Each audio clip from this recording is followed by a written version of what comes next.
অভিষেক বন্দ্যোপাধ্যায়ের উত্তরবঙ্গে জনসংযোগ কর্মসূচি শেষ হতে না হতেই অঞ্চল সভাপতির বাড়িতে উপস্থিত হয়ে পঞ্চায়েতের টিকিটের জন্য দাবি জানালেন তৃণমূল কর্মী সমর্থকরা। তাদের দাবি, দলের সিদ্ধান্ত অনুযায়ী টিকিটের দাবি জানিয়েছেন তারা। এমনই চিত্র ধরা পড়ল রাজ্যের মন্ত্রী তথা গোয়ালপুকুরের বিধায়ক গোলাম রব্বানির বিধানসভা শাহাপুর গ্রাম পঞ্চায়েতে।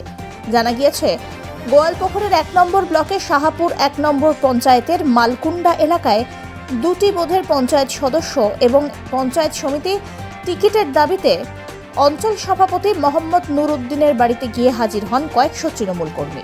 তাদের দাবি, দলের সিদ্ধান্ত অনুযায়ী জনগণ যাকে সমর্থন করবে তাকে টিকিট দিতে হবে। সেই কথা অনুযায়ী টিকিটের দাবিতে অঞ্চল সভাপতির বাড়িতে তারা উপস্থিত হয়েছেন। অন্যদিকে তৃণমূলের অঞ্চল সভাপতি মোহাম্মদ নুরুদ্দিন জানান, দলের সিদ্ধান্ত অনুযায়ী যাকে জনগণ সমর্থন করবে তাকেই দল প্রার্থী করবে। কি কারণে এসেছেন আজকে আপনারা? আমরা এসেছি যে আমাদের 3টা টিকিটের দরকার। আমাদের গ্রামের পাবলিক জনসাধারণ সবাই বলছে আমাদের 3টা দরকার, 3টাই পাস করে আমরা পঞ্চায়েতে নিয়ে যাব। কি আশ্বাস দিলেন আপনাদেরকে? অঞ্চল প্রেসিডেন্ট কি আশ্বাস দিলেন? আশা তো দিল যে হ্যাঁ দিব, কিন্তু পরবর্তীতে দেখা যাবে কি হয়, আলোচনার মাধ্যমে। আচ্ছা, আপনার নাম? মোহাম্মদ গিয়াসউদ্দিন। এখানে আমাদের শাহপুর 1 সিপির মধ্যে মালকুন্ডা গ্রাম আছে। ওই মালকুন্ডার সব 193 আর 194 পার্টের এই আমাদের টিএমসি সব লোকজন আসছে আমার বাড়িতে।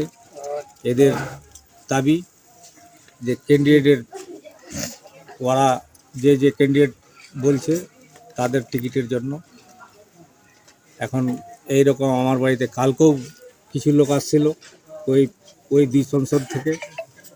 ওদেরকেও বলেছি আমি অঞ্চল প্রেসিডেন্ট হিসাবে আমি ওই 2 ওয়ার্ডের আর পঞ্চায়েত সমিতি একটা, এটা আমি ব্লক কমিটিকে নিয়ে কিছু সিপিএম, কিছু কংগ্রেস, কিছু টিএমসির লোক এসে বলছে, দাবি করে গেছে যে 3টা টিকিট আমরাকে লাগে।